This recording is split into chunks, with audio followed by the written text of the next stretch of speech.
a year and a half into it, I was like, this is sucking my soul. Like, what is happening? Like, I shouldn't be working 12 plus hours, 100 hours a week on average, paid peanuts. And I was like, this is not what life is about. And so that was really hard to even take that step to leave something that wasn't serving me when everyone from every angle was like, you can't do that. You have to have something lined up. And I was like, I don't think you understand. Like, I need to go.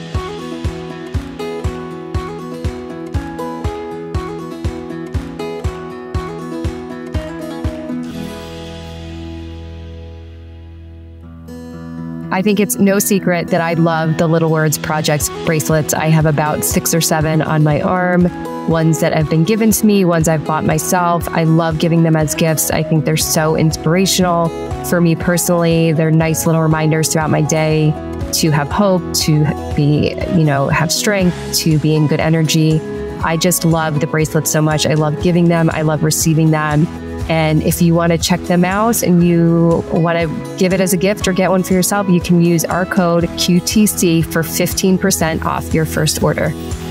I am so excited to welcome our next guest to the Quiet the Clock podcast, Catherine Drysdale. Welcome. Oh my God. Thank you so much for having me. We're so excited to have you. And we were just talking off camera about just your journey. And I'd love for you to share, because a lot of what we talk about here is sort of, and you and I were talking about like taking risks, trying new things, and just very briefly getting to talk to you before we start recording. I've learned so much about you, and that's kind of, it's in your DNA to kind of try things and take these leaps and learn more about what you really want to do. So can you just share first, before we get into your egg freezing journey, just like life, career?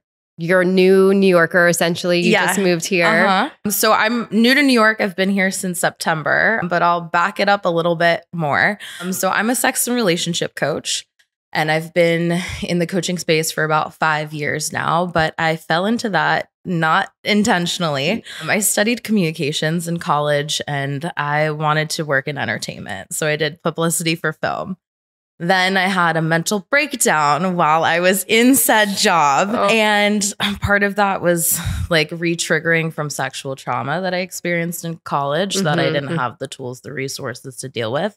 And so that was during Me Too, where it was coming from every angle. And I was like, oh, fuck, I have to deal with this. And so when I left that job, I went back to school trying to figure out what is my purpose, because clearly it's not entertainment. What was that like for you to realize, and it sounds like a lot came up for you in that job, but what was it like for you to realize, like, I wanted to do this, but now I don't think this is really what I want? Yeah, for a while, I felt a little empty because like in college, like I worked for SAG Awards. I worked for 20th Century Fox. I worked for like PR companies. So it's like, it was so deeply ingrained with like everything I thought I wanted. And like a year and a half into it, I was like, this is sucking my soul. Like, what is happening? Like, I shouldn't be working 12 plus hours, 100 hours a week on average, paid peanuts. And I was like, this is not what life is about. And so that was really hard to even take that step to leave something that wasn't serving me when everyone from every angle was like, you can't do that. You have to have something lined up. And I was like, I don't think you understand. Like, I need to go. Yeah. And my mental health was in the point where like I was debating going to inpatient treatment. Like, that's how bad it was. And I was very lucky that I had a great therapist who was helping me navigate through that. But even though I loved her, it was 3 years of us working together before I even mentioned my sexual trauma. Really? Like, that's how deeply ingrained and shame and all of that. So I didn't know what else to do other than to just leave and give myself time to heal. I think that's incredibly brave too, because to give yourself the permission to do it while there's all this external messaging telling you can't do that. And I think that happens for a lot of people when they deviate from the said path. There's a lot of external noise, voices, narratives, critics that are just like, you can't do that. It's great. This is what you wanted. And I think that's so incredibly brave that like you were able, it sounds like, to drown that out and still do what you needed to do for yourself. Yeah. I mean, it was hard for sure. It's really hard to go against the grain, but I feel like that's also in my DNA. Like, I have a pretty big disdain for authority. So Love it. Pretty rebellious nature. And it's interesting because I still have some, people pleasing tendencies in there. I'm okay, I want to make my parents proud, blah, blah, blah. Less so now. I'm like, I work in sex. Like, it's fine. You can get over it. But at the time, like, that was really hard for me to prioritize myself, even though no one understood it. Yeah. And so during that time, like, I went back to school trying to figure out, okay, what's my purpose? And at the time I was thinking, like, again, this was kind of going with like the path that I thought I should be on, which was, let me take some marketing classes. Let me take some pre-MBA math classes. Cause I was a communications girly. Like, math is not my thing. Same, girl, same. We were trying to do math earlier and then I had like, I got to grab my phone here. Yeah, I'm like, let's do the calculator. But I took calculus for the first time and I got an A, which I was very proud of myself. That's amazing. Yeah. I'm like, okay. So I'm like, this is before I knew I had ADHD. So I'm like, okay, if I really apply myself, I could do this. But while I was there, I was taking this class. It was personal branding and how to become an influencer. But at the time, I had a dog Instagram account for my golden doodle puppy. Oh, so cute. She's so cute. Her name's Cleo. She's 6 now. But at the time, I wanted to make her Instagram famous. And I was pretty good at growing her account. I think we got up almost to 4,000 followers within 6 weeks. Oh my gosh. But I spent 4 hours a day on it. Oh, like, it was a lot of Yeah. effort. But the first night of this class, the professor said there's a difference between having influence and having impact. And that was my light bulb moment. I was like, fuck all of the shit that I've been through in my life. Like, it has a purpose. Like, this is my purpose. Like, okay, like, how can I help other people with the shit that I've experienced? So a week later, I enrolled in my first life coaching certification. Oh my gosh, that's incredible. Yeah. Do you remember in that moment the impact you wanted to make?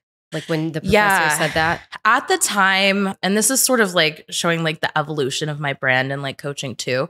At the time, it was more focused on like mental health. So like positive coping skills, stuff like that, and more traditional life coaching, body positivity, stuff like that. At that time in my journey, I was not ready to support other people with sexual trauma and sexuality because I still had a lot of work that I needed to do on it.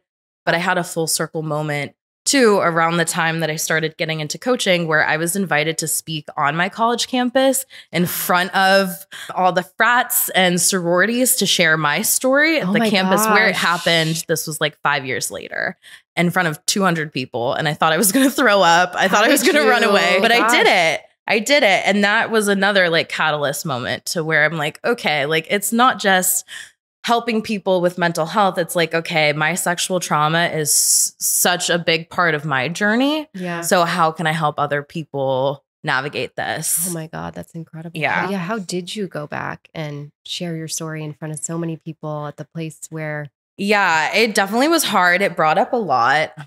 And like, I ended up working with a coach to support me even with like writing my speech for that, which of course I didn't read or follow. I spoke from the heart. I have these note cards. I never look at them. Yeah. And like, I like to have some general idea of what I'm going to say, but most of the time I'm a wing it girly. But I was very lucky that one of my best friends that was a sorority sister and one of my roommates from that experience, and also like since, she came with me and she was there supporting me. So that was really helpful to have her, because she was one of my roommates that I had while that experience happened and who told me to report it. So yeah. Wow, really full circle. And to have her support there. Yeah. Yeah. It was. So in that moment, you sort of realizing there's more impact I can make. Yeah. And so that led you to the work in, can you share more about that work? So the work that I do with coaching now is very focused on like pleasure-centered, consent-driven sex education, sex coaching. Specifically, my focus is mostly on women and women's pleasure, because it's very under-researched, underfunded, under-talked about. Like, if we're lucky to have sex ed, it doesn't focus on female anatomy at all. And then I also support a lot of clients with healing sexual trauma. And so how I do that is, part of what helped me heal myself was I enrolled in this other coaching certification where I learned neuro-linguistic programming, so NLP, hypnosis, and EFT tapping. And I remember during one of the demos during my certification, I went up on stage We did NLP time techniques where it works with timeline therapy. And I was able to release trauma that I experienced within 20 minutes. And I was like, okay, fuck, this is life changing. How can I help other people? Like now I felt like I had something tangible that I could help people transform. Oh my God, you are incredibly brave getting on all these stages, doing all of these things. My God. Well, someone has to go first. So like, why not thank me? you. Oh my God. No, but seriously, that is like so powerful because you're paving a path for other women and to go first and do that is, again, incredibly brave. Thank you. Yeah. I love, when I'm preparing for this episode, I'm reading a lot about the work that you do. And I love what you said about, under-researched, under-talked about. And as I'm reading your work, I'm thinking about the work that we're doing here and all the conversations we're having around, a lot of things, timelines and pressures and societal expectation, but fertility as well. It's like a lot of what we hear is like, I just didn't know that. Like, and I think there's so much there's parallels here where women just don't know about their bodies. So I'm just curious about when your clients come to you, are they really like uninformed or uneducated about their body, about pleasure? Yeah. I mean, it's definitely a spectrum. I mean, everyone is completely different in terms of like their comfort level, what they know. I'd say in terms of anatomy, most of the women who come to me already have a baseline of that. Although while I was living in Austin, I did meet someone in my apartment complex who was 36, didn't even know what a clitoris was, where it was, had never looked at her own like vulva in a mirror. She was like, I'm a virgin. I'm waiting till marriage. And I'm like, that's fine. But can I at least show you where your parts are so that you know when it is time? Right, like you don't have to touch yourself. Like just it might be helpful to look. And this is someone who grew up within like the Texas, public education system and didn't have that. So that also was hard for me when I was living in Texas because I'm like, wow, I'm so like forward thinking and being in a place where that's just not there. Yeah. But in terms of like clients, I'd say what most of my clients struggle with is not feeling like their pleasure matters. There's a layer of like anxiety, people pleasing, codependency there to where I think as women, like we're taught to kind of perform when it comes to sex and relationships, right? Yeah. We are taught that part of our most desirable trait or like what we need to strive for is to have a partner and do everything that's required to keep them, which includes not taking up space in the bedroom, not communicating what you want, what your needs are, how long you need for foreplay, if foreplay is even on the table. Yeah. And I think also too with, all the jokes of like, where's the clit? Like that just perpetuates the fact that like men just don't give a fuck about women's pleasure. I think a lot of them don't know. Yeah. And some don't know. Some genuinely don't know. And that's part of like the broken sex education system. If we're lucky to have it at all, it's very heterocentric, penis and vagina. And it's done when like the man finishes, when the man ejaculates, the sexual experience is over. We're not taught about foreplay. We're not taught about the different erogenous zones. We're not taught that, you can go from outer course to intercourse and back to outer course. We're not taught that like kissing and dry humping is okay and that can be the main event. Yeah. We're not taught that you can engage in like BDSM and kink without having any penetration at all. Like that's not necessarily about sex either. And so I think part of the work that I do with my clients is like breaking down, and this is what I send in my like initial onboarding questionnaire. How do you define pleasure? How do you define intimacy? How do you define relationships? And what's your biggest challenge? And then that's where we create the framework through the coaching. Yeah. Do you find that some clients initially don't even know how to answer those questions? Oh, 100%. Yeah, 100%. I'd say a lot of clients really have a hard time answering them, or they might have an easier time answering certain questions, but not others. And that's why like I like to assign the homework so they can do some like thinking themselves. Yeah. And then we go through it. Like the first session is usually about 2 hours because we go deep into it. Like, okay, what do you mean by this? Let's dig a little bit deeper. Because my job too with the subconscious tools, I'm trying to get as deep as possible, as quick as possible. And usually when I work with clients, it's usually 3 to 6 months and then you're done. Like I want my clients to graduate. So what is some of the transformations you've seen? I have so many questions. This is so interesting. Some of the transformations you've seen in the time that you've worked with your clients. Yeah. So one of the transformations that happened with one of my clients last year, she came to me experiencing a lot of like health challenges, especially with like the reproductive region, had surgery, was experienced a lot of like intimacy challenges with her partner where they weren't communicating well. She was very anxious 24/7. And she honestly thought her boyfriend was going to break up with her, like just very anxious all the time, didn't know, wanted pleasure, but her body wasn't working in the way that she wanted it to. So that just made things worse. And in the 3 months we were together, she ended up actually moving in with her partner. Their communication improved. She started experiencing more pleasure, regular orgasms where she wasn't having them before. It was like a complete 180. And I think another thing is like a secondary gain from this work is she also ended up, I think, getting a raise at work also. So it's like when you reprioritize your life around pleasure and feeling good, everything else gets to get better. That's an amazing point because I think it's applicable to all things and not just sex. It's like finding a voice, getting clear on what you really want, being able to express those needs, whether it's in the bedroom or outside the bedroom. So I love that you shared, you know, there was like progress and success outside of intimacy and sex. Yeah. And I mean, that's just like one of the client success stories. I'd say my clients come to me for like a whole range of challenges. Like a client that I had most recently, she came to me wanting to feel more confident and comfortable in her body. So dealing with kind of like body dysmorphia kind of stuff in a bigger body, in a plus size body where, you know, there's a lot of fat phobia and fat shaming. And then also dating. How do we navigate dating when I'm not feeling good in my body? So some things that we did together, implementing EFT tapping 3 times a week, something I assign with all my clients. I was going to ask you that if you use both things with all of your clients. Usually it's a mix of everything. Okay. Yeah. But usually within the first like 1 to 2 sessions, we go deep into the EFT tapping. We do a custom thing, record it for them so they can have it for the rest of the time.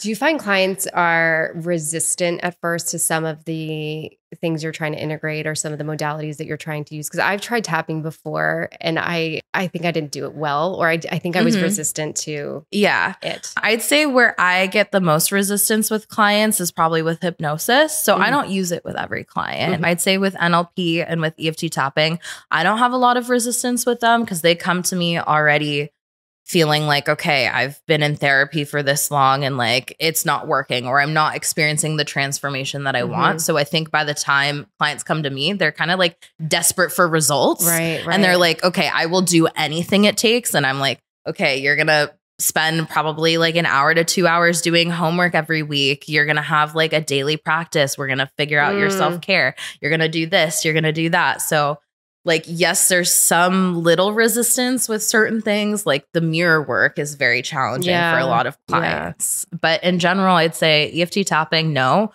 But the way that I teach it and the way that I go about it is very like conversational. I swear in the middle of it. I use their language so that their subconscious is more on board with it. Yeah. So I make it like fun and light, not like, I'm not a very like clinical approach, reading the script kind of girl. I mean, I appreciate the cursing and the personalization to it. So maybe I need to connect with you after we're done here. Yeah, I got you. Thank you. Thank you.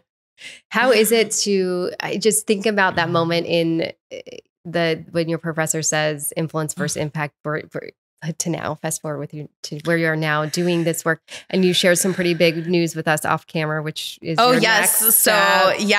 I got into Columbia for grad school. I'm going to be doing clinical psychology, and that's going to put me into the path to where like I'm really passionate about like teaching, and that's part of like my overall mission. I enjoy coaching. I love the work that I do with my one-on-one clients, but I also know the impact that I'm creating is bigger than me. Yeah. So how can I expand my network even more, expand my reach? I know I had a lot of success with like TikTok too. And I'm like, I want to write a book. I want to be on TV shows. Like I want to do all these things. And so getting a master's degree and then hopefully PhD, that's going to help me continue on this path even more. I think it's so incredible too, because when we talk about sort of like these blueprints or the paths that we're supposed to take, they're so limiting. And hearing your story it's so expansive. Like there are so many opportunities coming to you because you've just sort of followed these light bulb moments or these like full circle moments of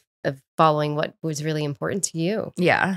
Look, it can be really tough to go against the grain and go based on your intuition. But I feel like, I don't know, for the last like 5 years of my life, it's really been kind of like a trust fall to where I'm like, okay, I'm guided to do this. I don't know what the outcome is going to be, but let's see what happens. And like, I moved to Austin within 10 days of having the decision.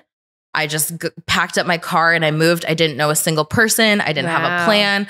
I rented a room week by week because like I didn't have stable income. With like coaching, it's like, you know, getting approved for apartments a little tough. So I just did it without knowing how it was going to turn out. I didn't love Austin, but I ended up meeting a lot of great people. I met someone who's one of my closest friends right now. I've worked with amazing like sex positive brands. Then when I realized Austin wasn't for me anymore, went back home to freeze my eggs. And then after that, I decided to move to New York and I came here within 2 weeks. And then everything's kind of like fallen into place. Amazing. We had a guest on previously before you. We were talking about the sort of harmfulness of being attached to an outcome. Yeah. And how hard it can be to let go of that and how hard it can be to navigate that uncertainty. But like you're a great example of what it can mean to like lean into the uncertainty and just not know the outcome, but kind of trust fall, like you said. Yeah. And like, it's hard. Don't get me wrong. It is hard. It is fucking hard sometimes. And I think part of, you know, the way that we're taught as humans, like we are taught to strive for security. And that's why a lot of people, you know, strive to have the 9-to-5 job or figuring out some sort of plan, working up the corporate ladder or whatnot. And I think when we're too rigid in how we try to design our lives, this like closes us off to so many different opportunities. And I know even for me, like with moving to New York, I've been like subleasing, trying different parts of town every like 3 months. I moved somewhere else because I didn't like Austin. I was like, let me make sure I actually like New York before I hop in a lease and I'm stuck here. And during that time too, I was applying to grad school. I was like, it doesn't make sense to sign a lease now if I might be leaving the city. Yeah. Now that I know I'm staying here, I'm like, now I'm looking for a place. I'm like, I want to sign a lease for 2 years. I don't want to bop around. I'm tired. I love it here. I love it here. Yeah. I love what you said about sort of seeking security. And I think what's a little bit problematic, and I'm curious if you agree with this, is that security has been defined for so long to mean one thing. And it has been defined to mean 9 to 5, and it's been defined to mean like partnership and family. And I think we have to be redefining the definition of security. And how would you, if we're being expansive in that definition, what would you say security could be? I mean, I think it can look different for everyone, but for me, like how I have most security is through freedom. So it's like my whatever security, whether that's, you know, stable income or having a support system, stuff like that can provide security. But for me, I want my life to reflect expansiveness and freedom and having the ability to do all of the things that excite me and light me up. And like, that's what's creating the stability in my life. That's really what it is for me. I would say the same for myself in terms, I love that you said security being freedom. I cannot be caged. I need freedom. I need option. And I think, continue to like redefine security on your own terms. One thing I wanted to ask you before we shift gears into your egg freezing journey is for anyone listening that might not be ready to work with a sex and relationship coach, like what are some things you could offer to them to maybe start to explore, maybe start some of the onboarding questions they can start to ask themselves, like maybe they're too nervous to go to someone, you know, talk about these things. It's very vulnerable. Like, is there anything you can offer?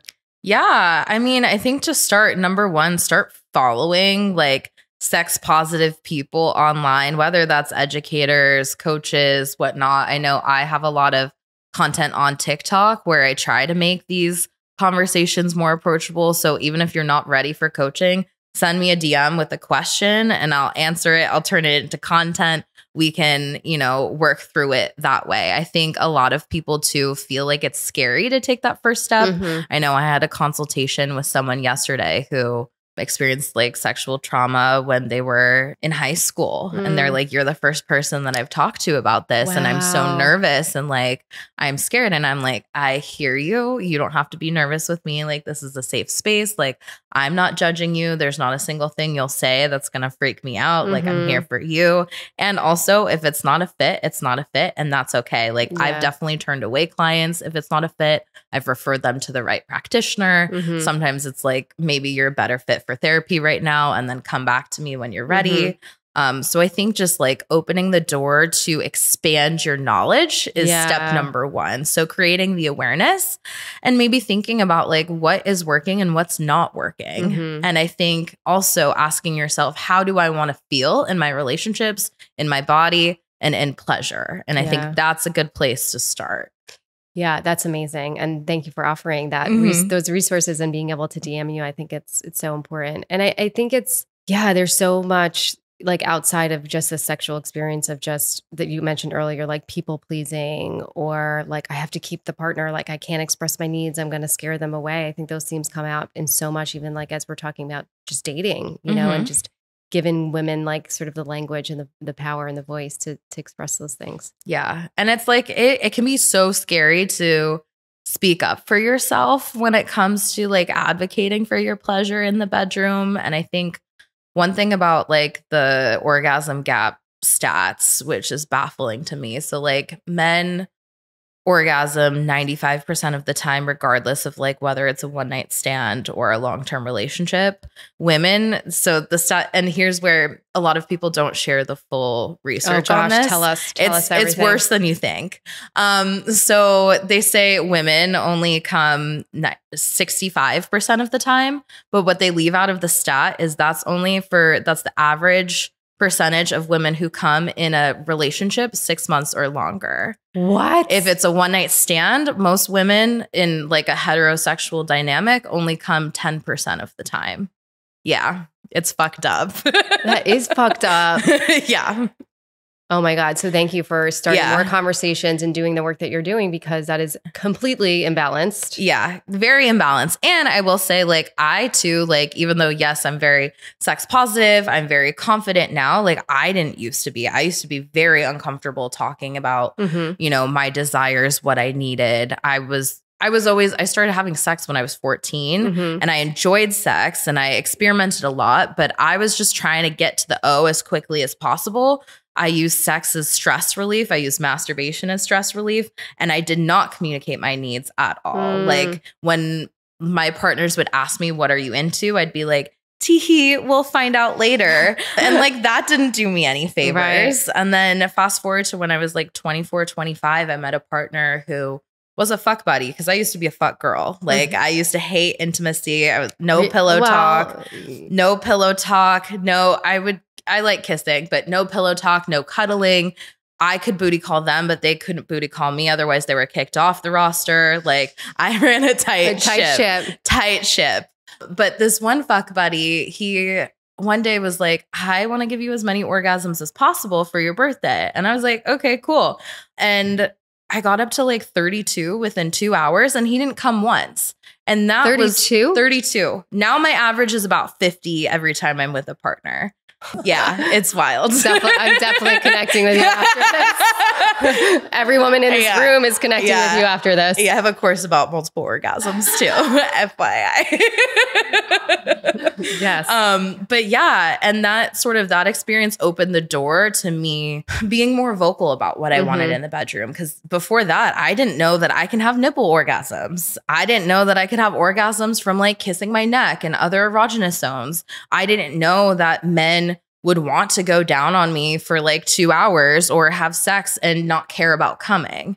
I didn't know that it was okay to be worshipped and take up space without me having to perform for men or give a blowjob in order to receive oral. Like I remember when I was like in college, I think there was one time where like I had to make an agreement with this guy who like, for him to go down on me for 5 minutes, I had to do anal. And looking back, I'm just like, why the fuck did I do that? Like, why were my standards so low that I had to negotiate in that way, do something that I did not like at all? And I still don't love anal. I've tried it enough times to know I don't like it. Different partners, different angles, whatever. I like anal play. Rim job, sure. Receiving, yes. Penetration, no. But at the time, like, I was willing to do something that I didn't like just so that I could get something that I needed. Right. And back to that partner with the 32 orgasms, after that, that's when I realized, okay, like, oral is a non-negotiable for me. If any of these men who come over, whether it's dating or a hookup, sneaky link, whatever, if they're not willing and like enthusiastic about going down on me, they're not able to be in my energy at all. They're off the roster. Off the roster. Yeah. I kicked off a lot of men very quickly. Yeah. Wow. That's amazing. I mean, I think that women need to, again, it's the knowledge gap. I think that women need to be more informed, and we're going to be talking about your egg freezing journey too. And that's another place where there's this knowledge gap, but there's so much we're missing out on by not knowing. So I love the work that you're doing. I'm so excited for your next step. I'm so excited to be working with you after this podcast. I do want to shift gears to your egg freezing journey because you did share that on social media too. So I'm just curious, how'd you learn about egg freezing? When did you start considering it as something that you wanted to do for yourself? Yeah. So I have PCOS. And with PCOS, me realizing that I might struggle with infertility down the line, egg freezing was something that I wanted to do like 7 years ago. Really? So you knew about it? I knew about it 7 years ago. I'm an early adopter kind of girly. I do a lot of learning research. this. I'm a Gemini. I do a lot of research. I end up in a lot of wormholes. So like I did all the research, but oh my gosh, wait, your birthday, you had your birthday is coming up. It's coming up the 19th. Oh, my son's the 15th. Oh, he's a Gemini too. Love it. Gemini twins. Love it. Yeah. But I think because of PCOS, like it made me so anxious knowing that like I want kids so badly with every like cell in my body. Like I'm destined to be a mom. I know like I need to be a mom. And like I cry when I see babies. Like I feel my ovaries pulsing. Like I'm like, I need one now. I thought getting a dog would make things easier. Nope, it doesn't. But I always knew I wanted kids, but because my parents' relationship, like they divorced when I was in 6th grade, it was a very bad divorce, very messy. I had a lot of like intimacy blocks with relationships I had to work through to where for a long time, I thought that I wanted to have kids so badly that I would do it alone if I don't find the right partner. And that's why I wanted to have options. And I have like very high standards too. But actually what I realized through going through the egg freezing process, because I had a lot of complications, I don't want to do it alone. I will not do it without a partner. And like, hopefully sooner than later, I find my partner. Might be close. Who knows? Ooh. But yeah, we'll see. How old were you when you were diagnosed with PCOS? So getting to that diagnosis actually was really challenging. For most women, it is. That's why I'm curious. It took many years. So this was back in 2013. I was like bleeding for a month straight. Wow. And this was in college. Like that semester I had to take, not a semester off, but I only took like one class that semester because I was in so much pain. I did the surgery to diagnose endometriosis, which was negative. And they were like, we don't know what's wrong with you. They popped in an IUD. I ended up bleeding every time I had sex, had to go to the emergency room, got it taken out, it moved. And they were basically like, we don't know what's wrong with you, but like, I also have migraines. And they were like, with chronic migraines, can't put you on the pill. So I don't know, shit out of luck. And it wasn't until I think like maybe 2 years after that. So around the time I graduated college around 2015, that's when I finally was diagnosed with PCOS, where a completely different doctor did the ultrasound, was like, oh, like, do you have cysts? And I was like, yes. And they're like, okay, this looks polycystic. Let's do all of your labs with your hormones. Oh, yes, this makes so much sense. And that year also, I ended up having, I think, 3 ruptured cysts within a year and went to the emergency room. Like, it was awful. It was really bad. And like my periods were so bad back then too. And through that journey, it was frustrating too, because I feel like a lot of like the medical system wants to push meds on you. And I was like, no, like I want to do this holistically. And I even through this process, like we did a lot of like allergy testing. Turns out I have a wheat allergy. So then I started eating gluten-free. Well, because I did that and there's more sugar content in that, I ended up having prediabetes. I reversed it naturally. Yeah. It took, I think, 1.5 years to reverse what happened in 3 months, which is insane. But I was like, I needed to do it naturally. So I did it, you know, diet and exercise. That's how I managed my symptoms for most of it. Which is also amazing because I think there's a lot of pill pushing and solving problems with these Band-Aids. And I am going through my own like secondary infertility journey, and I really leaned into the holistic route. Yeah. And I mean, there's a lot to say about that too, because it's like, yeah, modern medicine, there's a lot of, you know, benefits and weights to that, but I don't think it's like what was happening before all of big pharma was being pushed, right? What was available. And something that helped me through my journey with navigating, especially a lot of like pain, because I had very painful periods, the ruptured cyst, I started going to acupuncture, which was like very helpful for me. And for me, I'm like, I'd rather do that than at one point I was taking Vicodin every period I got 3 times a day to function, but still having to go to work because I couldn't take time off. I know, it's nuts. Yeah. So because of that, it's like, okay, let's do the most natural way possible. And in what age did you start considering egg freezing? So I turned 30 last year. And so that's when I did my egg freezing, because I was like, I want to wait long enough to where like, let's see, like, do I actually have a partner in the, I wanted to try to do it as naturally as possible. But I also realized like I have such big career goals and I'm not ready to put my life on hold to start a motherhood journey. I mean, who knows? Maybe I meet someone, I get pregnant accidentally. Who knows? Life will unfold. We don't know. We don't know what's going to happen. But like right now, I'm like with grad school starting, I'm like, I know I'm not ready to have a family right now. But yeah, I'd say about 28, 29 is when I was like, okay, this is something I'm seriously considering. And then for my 30th birthday, that's what I did. Amazing. And how did you choose where you like which place did you do it in? Because you've moved. So I did mine through Kindbody. Okay. They had a clinic in Austin, but I had this gut feeling, back to gut feelings and intuition.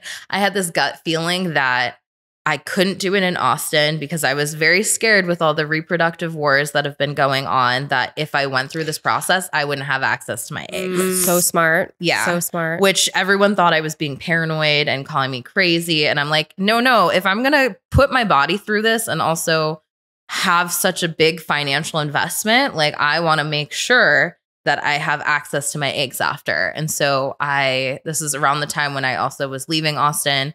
I went back to my parents' place in San Francisco and I did my egg freezing journey like last August in San Francisco. And how was it for you? It was rough. I'll be completely honest. I really wish that more people talked about like the side effects that happen with it. And I think maybe it's just I'm a very sensitive person. So that's even why most medication doesn't work for me. Why for more holistic stuff anyways, I can never get to a clinical dose of anything. So my body is just so sensitive. So the injections were really rough on my body. Yeah. I basically was bedridden the entire month process. Wow. Could not function. I was nauseous 24/7. Barely eating. It was really hard to even sleep or get comfortable when I was laying down. I got a pregnancy pillow to help with a little of it.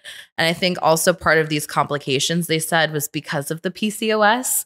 So I only started with 7 follicles. And so I wasn't sure that I was even going to have enough because they recommend like 10. Yeah. And so I wasn't sure, but I was like, if this is what it is now, it's only going to get worse later. So let's see.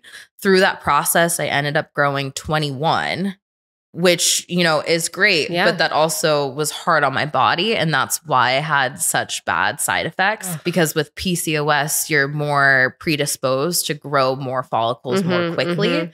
And so it felt like I had like bowling balls like in my ovaries and like even walking up the stairs to go, you know, to the kitchen and back to my bedroom. Like that was hard, even like going up one flight of stairs. And then when it came to like the retrieval process. The actual retrieval was easy, but I ended up having complications. So I had OHSS. I saw that you shared on. Yeah. Ended up in the emergency room because I had fluid built up in my abdomen. They didn't have to drain it, luckily, but I was in a lot of pain. And then the pain subsided after the period ended. But basically the entire month, I felt like complete shit. How are you? And I know you share this, on social media, but you have, a therapist, you do acupuncture. Like, what was your mental emotional state as you were going through this? And it was so challenging. Yeah. I mean, it was really hard because I also was doing it alone. Like I was at my parents' house, but they weren't around. So I was physically alone doing the whole process. Oh my gosh. Giving myself the injections, driving myself to the appointments. So I really felt very alone and very isolating. And I think that's why I had the shift in my own brain to like, if this process, this 1 month was so hard for me that I don't want to go through parenthood alone. I see. Yeah. I could see how that would inform the decision to not do it do parenthood by yourself because this process you did. Yeah. Which like I'm a hyper independent eldest daughter. So like I can do all of the hard things. Clearly, and I have, you can, yeah. And I have done all the hard things by myself, but it really put it into perspective to where like I don't want to choose this for myself. Like if I have an option, like I want to invite, space in my life for someone to go through this journey for me. Also knowing that I probably will have complications when it comes to pregnancy. Who knows? But like this journey was so hard for me that I want to have a support system. And like I did have support system. Like, my sisters are very supportive. I have a lot of supportive friends. But yeah, not having a partner and not having, family right there helping me, that was really tough. Yeah. And I love the messaging to not choose hard. I say that to a lot of my clients. It's like, okay, we know you can do hard. I've seen you do so hard. Like you are resilient, you are strong, you're all those things. But let's start asking ourselves, do we really have to always do hard? And I love that you bring that up, that we can choose not to do hard. Yeah. And I know like a part of that's just, society telling us like, you got to keep pushing or like the hustle mindset. But it's like, also, I feel like that's the opposite of what a lot of us should be doing when it comes to fertility challenges, right? It's like, you kind of have to like ease off and get into that softness because when you have a lot of cortisol in your system, that's going to make things like more challenging. And so through this process too, like, even though I had all of these plans, I had clients, I had things that I was working on. I literally took the entire month off. Good for you. And I was like, okay, like what can I do today? And it was basically, I saw a therapist virtually twice a week because I needed some sort of support. And then I went to acupuncture once a week through that process, which also helped. Yeah. And that permission to take that time, because I think that's something we can also struggle with is like, especially as women in like service jobs where we have clients and that type of work, and be hard to give ourselves that permission to do it. Yeah. And it's hard when we're holding so much space for other people. And it's like, I know there's a little like guilt there. Like I definitely am like, okay, like I'm letting down people by not, but it's like, are you really though? Like if they were in your shoes, they would be like, absolutely take the time off. You deserve this. And so I think it's hard. Like a lot of us in these kind of fields where we're supporting people, we're here because we have so much empathy, but how can we turn that around and give it to ourselves, right? If we're our client, what would we suggest? Exactly. Overall, are you happy that you did it? Yeah, definitely happy I did it. I don't regret doing it. I'm glad that it gives me sort of like an insurance policy, like, because I don't know. Like I definitely want to be a mom, but it also opened me up to realizing I'm okay with having a family and looking different ways. I'm okay for fostering, adoption. I'm okay to be like the hot stepmom, on brand. I'm okay with family looking in all different ways. Yeah. Like it doesn't have to be just, biologically my child. But I don't regret doing it. I'm happy I did it. I just wish that I was more informed with all of the things that could go wrong and how truly hard it was, because all of the research that I did, no one talked about how truly awful it can be. Yeah. We had a guest on earlier that was talking about the ovarian hyperstimulation. And it was the first time we had someone on here. I was like, we're having someone later that's been through the same thing. Yeah. So I think it's, so many dynamics of this and so many layers of this that are continuing to be important to talk about and shed light on, because a lot of like the overarching narrative when it comes, especially to like the fertility stuff, is like, why didn't I know any of this? Or why didn't anybody tell me this? Yeah.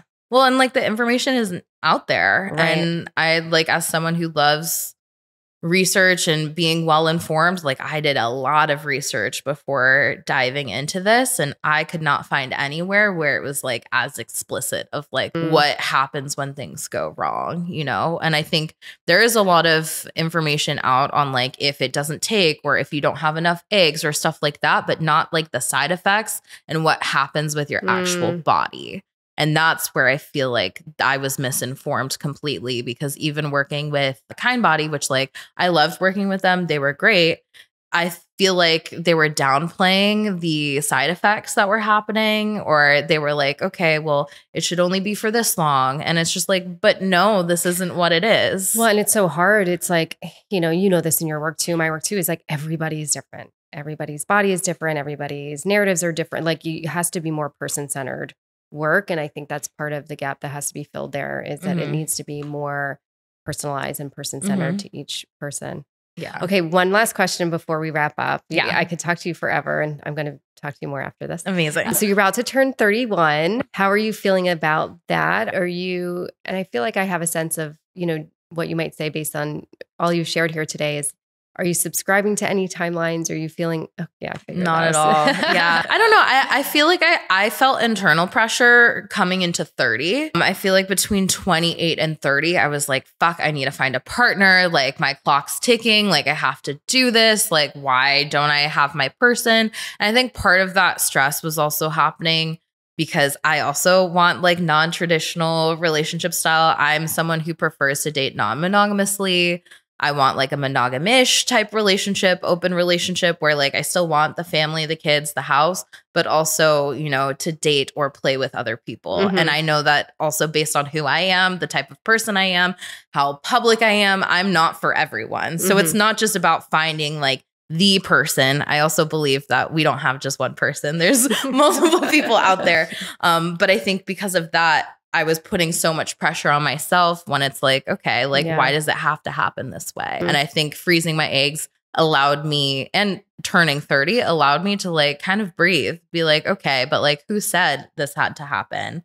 And I think now that, I have grad school, I have so much on my plate going forward for my career. I'm like, whatever relationship, whatever family I have going forward, like that's going to add to my life. But like, what timeline does it have to be on? It doesn't have to be preconceived. I mean, when I was in high school, I thought I was going to be like engaged by 25, married by 27, first kid by 30. And like now I'm 30 and I'm like still taking cream pies, but like there's no babies. So but that's the story we're sold. That's like the Disney Cinderella story we're sold. And then everyone else, so many women turn around and like 30, 32, 34, like I wear all these things and is something wrong with me because I don't have them. No. So I love that you have taken the pressure off yourself. You're not subscribing to timelines. Life is looking very beautiful for you. Yeah. Very exciting. Well, thank you so much for being here. I've really thoroughly enjoyed this conversation. I've learned so much. Oh, me too. Thank you so much for having me. Keep us posted on like life and, cool and all the exciting things that you're doing. Yeah, I will. Definitely. Thank you for having me here. And thank you for doing what you're doing, because I feel like these conversations are so important. Thank you so much. I appreciate that. Just kind of the same work you're doing is just empowering, informing women and putting the conversations and the knowledge out there. You guys, I do not get on a flight anymore without my Bombas compression socks. They are a travel staple for me, especially on longer flights. The socks help improve blood flow from your legs to your heart, which obviously is so essential. I just love these socks so much, and I want you guys to have an opportunity to check out these socks too. So use our code QTC20 for 20% off your first purchase of Bombas. Hey guys, I'm Beth. Thank you so much for tuning in to Quiet the Clock. If you want to hear more episodes and learn more about how to dismantle societal timelines, live life on your own terms, live life fully and authentically, subscribe to our channel on YouTube, and you can also follow us on Instagram and TikTok at Quiet the Clock Pod.